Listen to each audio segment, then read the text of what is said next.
everybody, welcome to this month's CHAMP series. I'd like to introduce Dr. Evan Anderson. He is our child psychologist here at Anderson Children's Institute, and he's going to be speaking on There Are No Perfect Families today. I just wanted to remind everybody that this presentation in no way seeks to diagnose or treat any illness. So if you have a medical emergency, of course, call 911 or go to your nearest emergency room. Another thing I wanted to remind everybody that this presentation is being recorded, and Hamilton and their affiliates may replay the presentation on an ongoing basis. So please don't disclose any protected health information about you or your child. If you have any child-specific questions for us, feel free to reach out to us here at Anderson Children's Institute. You can give me a call, Lindsay Coker, at 706-226-8913, or you can send me an email at lcoker@hhcs.org. So at this time, I'm going to pass it on to Dr. Anderson. All right, hello, everybody. I decided that I wanted to talk about families and the fact that there are no perfect families, because I felt like this was a topic that came up quite frequently as I meet with families and with children and with parents. It doesn't come up directly, but it's kind of an undertone to, I would say, most of the sessions that I have with families, especially the early sessions. What will typically happen is parents will come in, and some of the concerns that they list off initially, I just kind of think, oh, that's actually not that big of a deal. From a big picture perspective, it just doesn't feel like a big deal. And so as we talk, we realize that, hey, there are some things that we don't need to worry about as much, and we can give ourselves a break on. But I am very aware that having a family these days is trickier than ever. And so I wanted to discuss some of the influences that we are up against, so to speak. And so let's start with the obvious one. I feel like social media, where we compare our flaws with everybody else's highlights. It's something that we hear often, but we really do need to internalize this idea that that social media is often kind of damaging to our perception of reality. It sounds intense to say that, but it's actually very, very true in many different respects. But in this context with our families, we're looking at curated photos of curated moments, often moments that are staged. They have these little stories behind them that may or may not be true or exaggerated. We don't know, but we're sitting there looking at these on our screen while our living room is a mess and our children are running around, and we're breaking up the third fight for the day, and we start to kind of get down on ourselves for that. And we really need to understand that that is everybody's reality, no matter what is being displayed on social media. And we need to take that realization very seriously. I would actually support a disclaimer on all social media posts that just say this is likely an unrealistic depiction of the actual events, just so that we know, kind of like a cigarette label or something. Cell phones are more prevalent and forever more prevalent with each passing year. There's an expectation to be available. So when you're not at work, a lot of times parents are finding that they are needing to be on call, even though that's not officially recognized in their job description. Children and adults are being highly distracted by screens. I really want to emphasize that this is adults too. Screen time comes up frequently in sessions, but it's often the adult saying, yeah, my child won't get off their screen. My child won't get off their screen. And then after we prod a little bit, it turns out mom and dad aren't getting off their screens either, and it's a family affair. So we really need to be honest about how much we're using our cell phones, and really reflective on, is that really what we want to be doing with our time? And then children are leaning more on friends and strangers more than ever with cell phones. Friends, of course, they connect easily with them through text, through social media. And I think at some age, around teenagehood, early adolescence, it is developmentally appropriate for kids to make that shift to valuing friendships over kind of parent relationships. Doesn't mean you're doing a bad job. It just means the brain says, I'd rather hang out with friends. But we are seeing that with cell phones, this is happening earlier and earlier. And it's not at maybe developmentally inappropriate stages, in that kids are more comfortable with kind of getting advice online from people that they haven't met before. It's very accessible, where they can just post a question and people who they don't know on any level beyond what their username is online will give them advice, and people will say, yeah, that sounds good, or no, I don't agree with that. But they're getting much different advice. And it might be advice that's maybe counterproductive to what your family values are. And, I'm not saying that necessarily we need to, I don't know, we don't need to like super police what they're looking at, but we definitely do need to police what they're looking at and be aware of what they're looking at. So, and then expectations for youngsters, and parents are kind of partially at fault for this, where we have super busy extracurricular schedules. On one side, this is great because extracurriculars are a lot of fun and they're valuable to the kids from a social standpoint, from a skill building standpoint.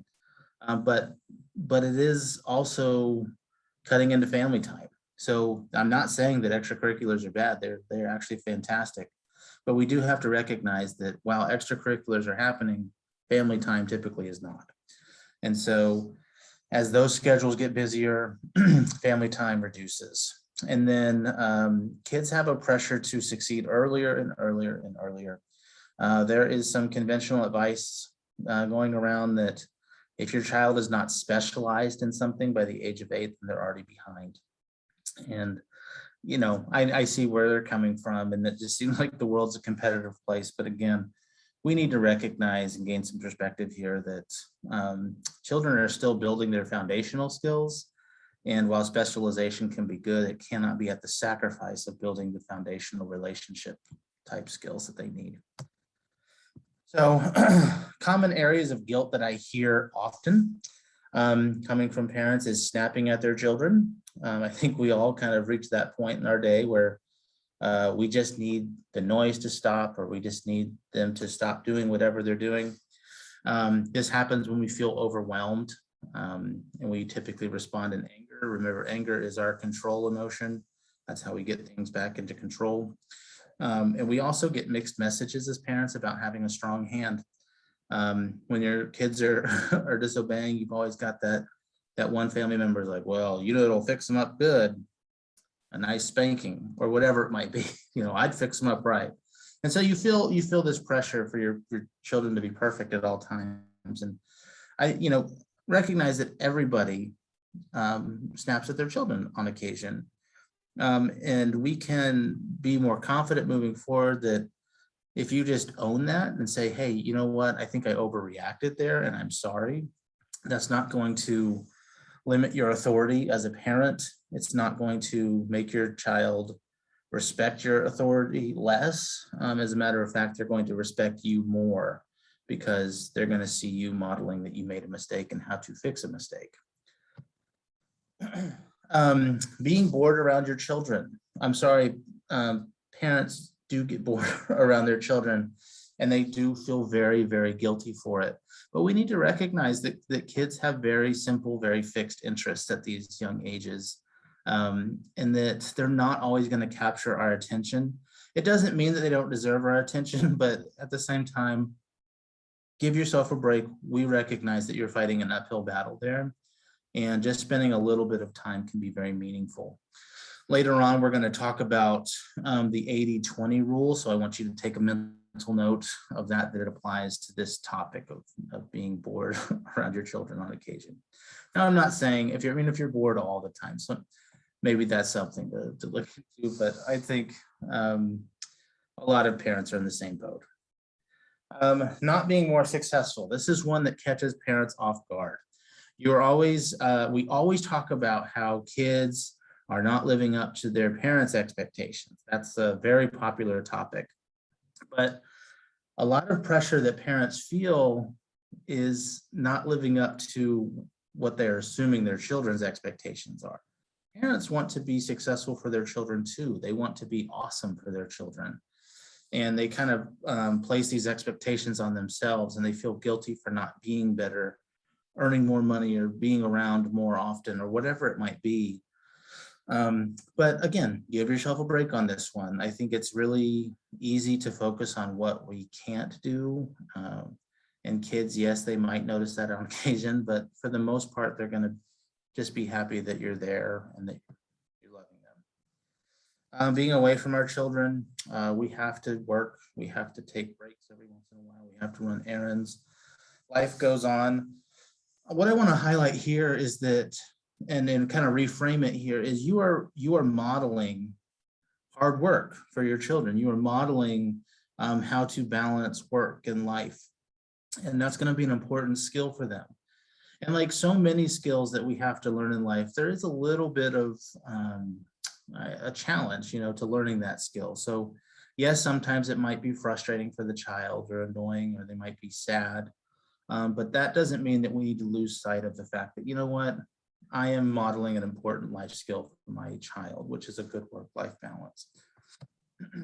And then just not being as fun or laid back or whatever it might be as other families. I think sometimes, you see that dad that is going rock climbing with his kid, or that mom that just ran the half marathon while towing the baby behind her in a little trailer or something. Like you start to feel guilty, and it's kind of related to not being as successful, but they're doing them and you need to do you. And again, the most important thing is that we show our children that we care. So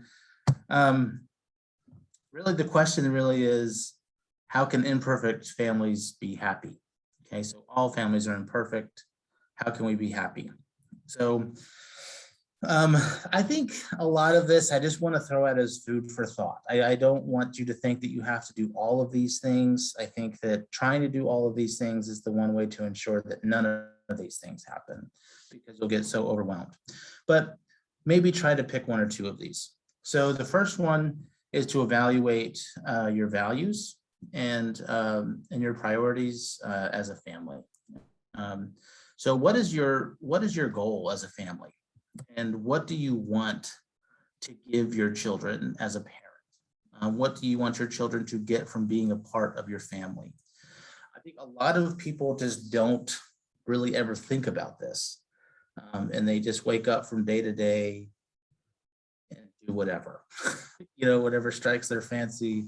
And they're just kind of surfing away. They're just kind of like, okay, whatever's coming at me, I'm going to deal with it as it comes. But it really pays off quite a bit to sit down with you, if there's another parent or caregiver in the house, and with your children. It's like, hey, what are we wanting out of life? What are we wanting to accomplish as a family, as a household?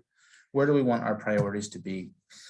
And then do your values and your priorities match? And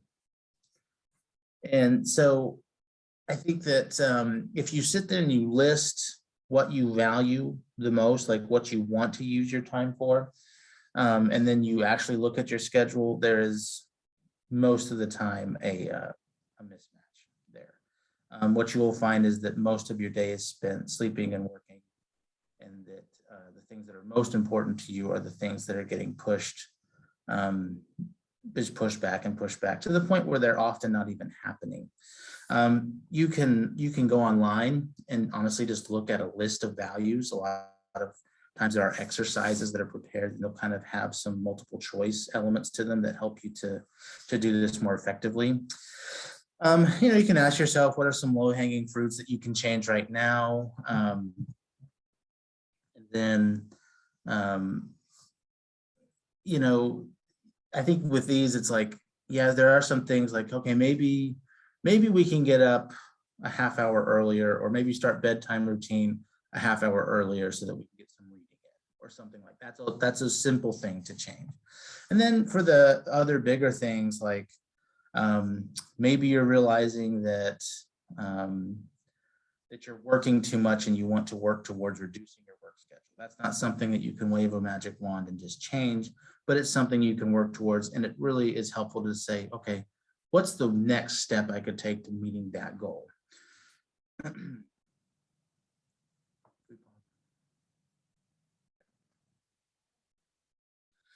All right, so second thing, parents need to relax in the right way. I call this the oxygen mask issue.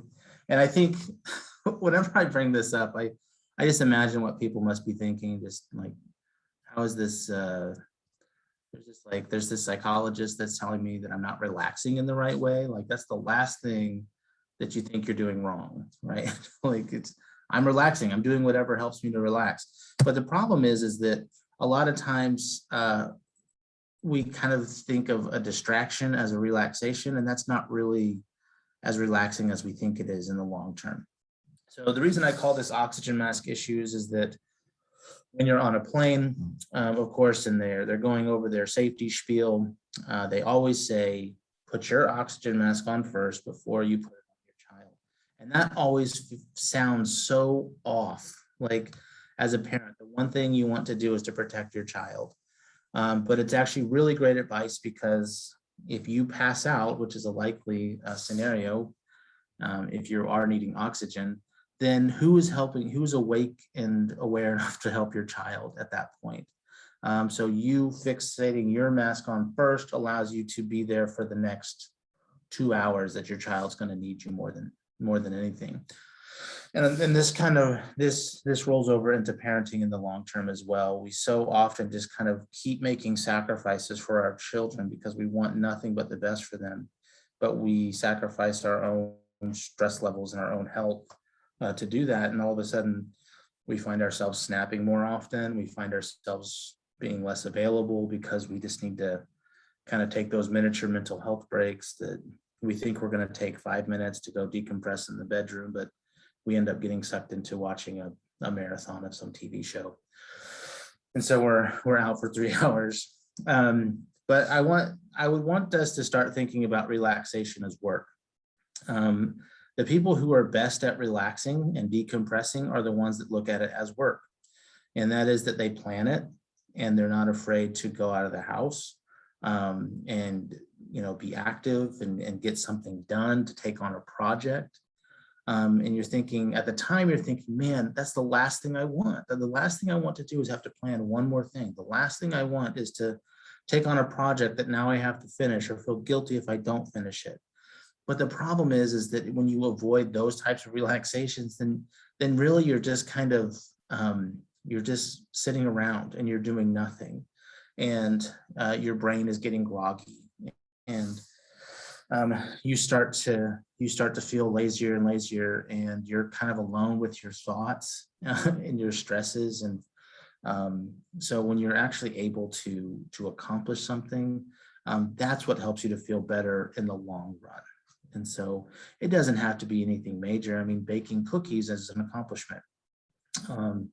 Trying to eat, less than 2 is also an accomplishment. So so try to be proactive with your relaxation. And if you're not choosing to plan relaxation into your week, then you're choosing not to relax. I think that's really how you need to look at it. This comes up very, very frequently. Everybody says they don't have time. I don't have time to do it. And I'm telling you, this is almost never the case when we have a lengthy discussion about their schedule. People do have time to relax in meaningful ways, but what they are doing is that they are accidentally on their phone for 45 minutes when they could be doing something else, or they're accidentally on their phone for 3 hours. And oftentimes it's not necessarily sitting down for 45 minutes straight. It's 5 minutes here, 5 minutes there, but it really adds up. And so that's why there needs to be some proactivity there. All right, so this 80-20 rule that I teased earlier. This one can be tough, especially if we have very challenging kids or challenging spouses or challenging family members in our household. But this 80-20 rule is assume that everybody has 80% good qualities, okay? That just 80% of that person is just good things. And that, yeah, sure, there's that 20% that needs improvement, but for the most part, we're going to ignore that. all right? We usually have the opposite assumption. We usually kind of assume that 80% of, at least 80% of the things we notice are where people need to improve. And then we typically ignore that 20% good that they have, but really we need to flip that on it. We need to assume that everybody has 80% good qualities and focus on those. And what you will find is that as you focus on good qualities in people, they will start to believe you that they have good qualities, and they will start to act accordingly. And this is especially true of children and spouses, honestly. I've often, we get spouses being very negative towards each other. And, they just kind of get to a point where they don't like each other anymore. But when they start to notice the good things when one notices good things about the other, then they return the favor in kind. And kids start to do that as well. So I want you to think about this as being your family's cheerleader. Just think about ballooning all of the good things that they're doing. Sometimes we disqualify good things that our children are doing because they could be doing them better. And that is just really unfair when you think about it. If we were judged on all of the things that we could be doing better, then we would never really accomplish anything to feel good about. But the fact is that we all have good traits that we might not be the best at, but they still are good. And so we need to not be so critical of family members, and then just focus on the positive. And then do the small things. A big one is recalling happy memories often.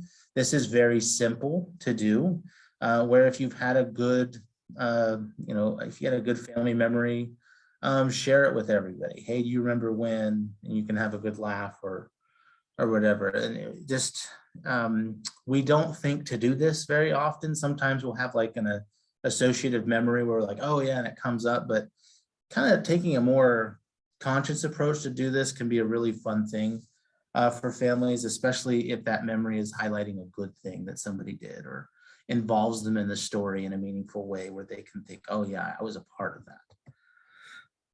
Leave notes for your children or your spouse. This is something that takes like 30 seconds, but can be extremely meaningful, where we just take the time to say, hey, have a good day. Or, hey, I appreciated dinner last night. It's just like we talk ourselves out of those things, doing those types of things all day long. We just think, oh, they won't even care. They know I appreciate them, blah, blah, blah, blah, blah. It makes me sick how often I do it. We're just kind of like, oh, no, they don't need to hear how well they did. Why in the world would we filter that out?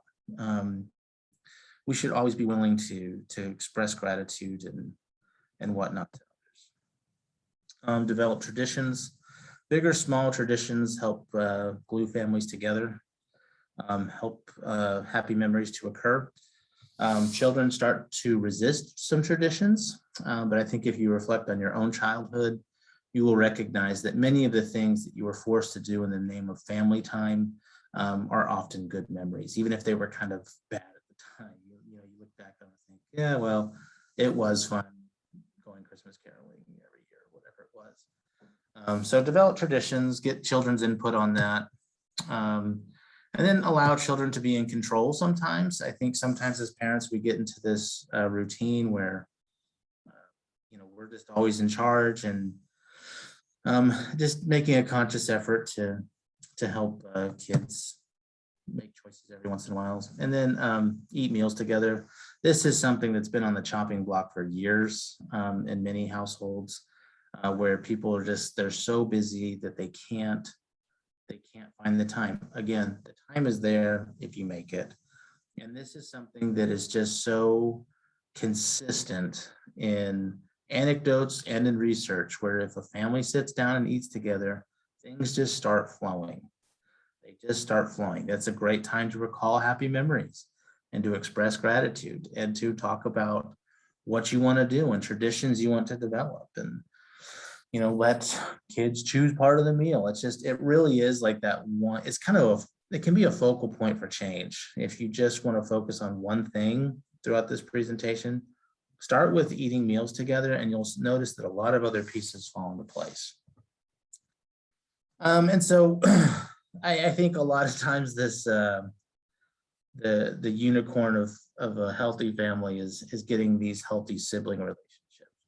When we're all young and thinking about starting families, we sometimes fantasize, I think, about what their brothers, how the brothers and sisters are going to react. Are they going to be best friends? We want them to be best friends, and then they get older and they start fighting, like over breathing each other's air and things like that. And you start to like this like fantasy that you have shatters, and I think a lot of parents get discouraged. So I do want to talk about sibling relationships specifically. So we again, here's another mealtime thing. Encourage communication by providing conversation prompts or just questions. We like to play the high-low game in our family, where we talk about the high point and low point of our day, and it just allows every child a chance to say something that they liked about their day, allows them to express something that didn't go so well.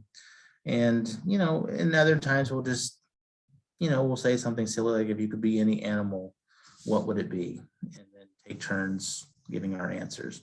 Gives everybody a voice. Provide opportunities for siblings to be on the same team. This is something that can really help, because so often it is sibling versus sibling. But if the siblings can gang up on mom and dad in a board game or something, or if you're playing outside together, you can put the kids together on a team to, for whatever game.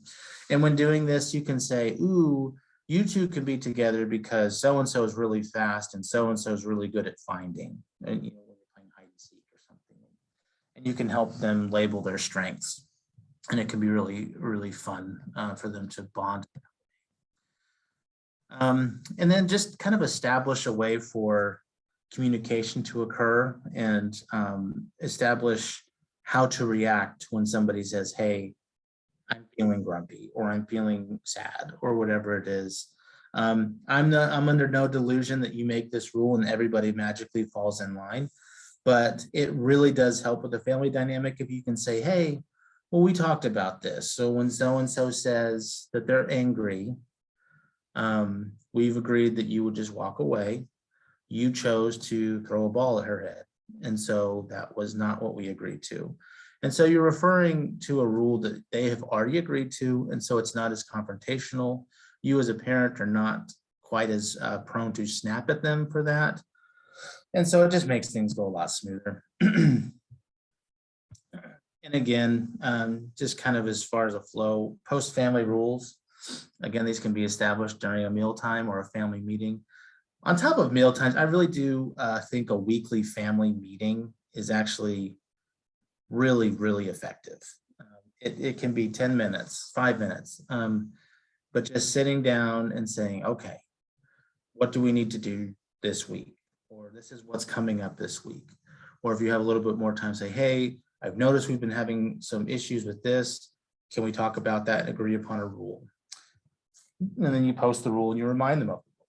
We want it to be the child versus the rule, not the child versus the parent.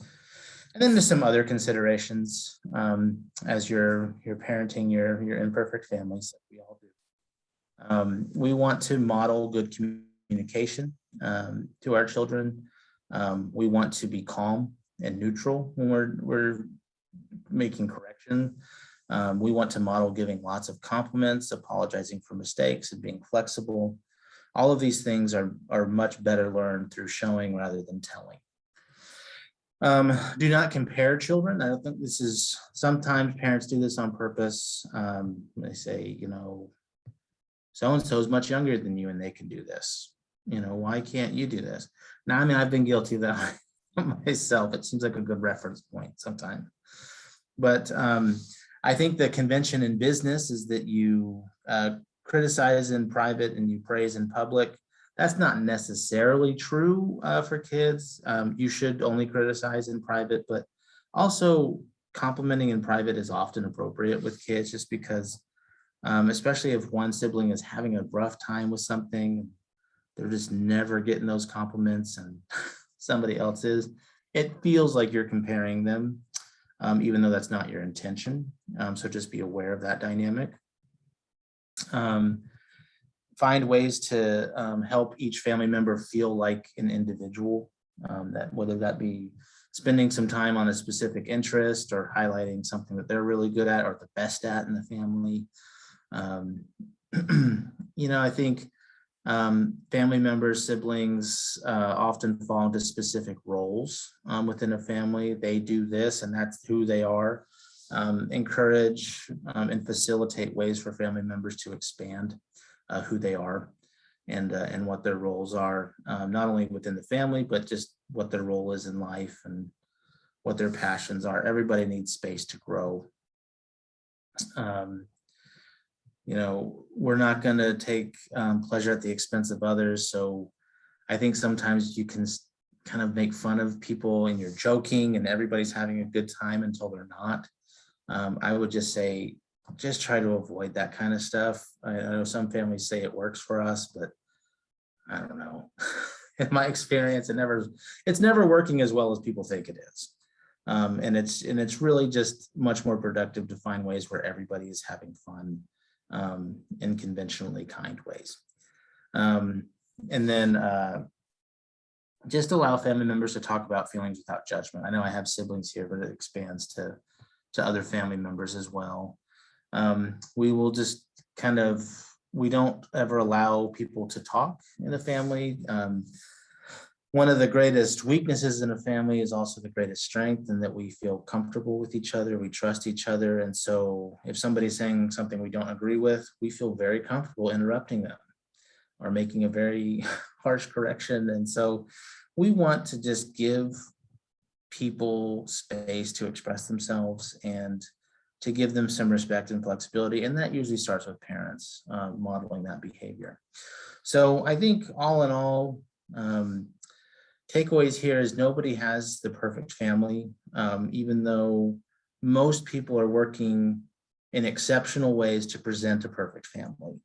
And we need to understand that that's just not the reality, and that we need to find our rhythm as a family, and that there are many small things that we can do to start moving in a direction that we're more comfortable with, and that we should review often goals and directions we have for ourselves as a family unit. So anyway, that is all I have for you.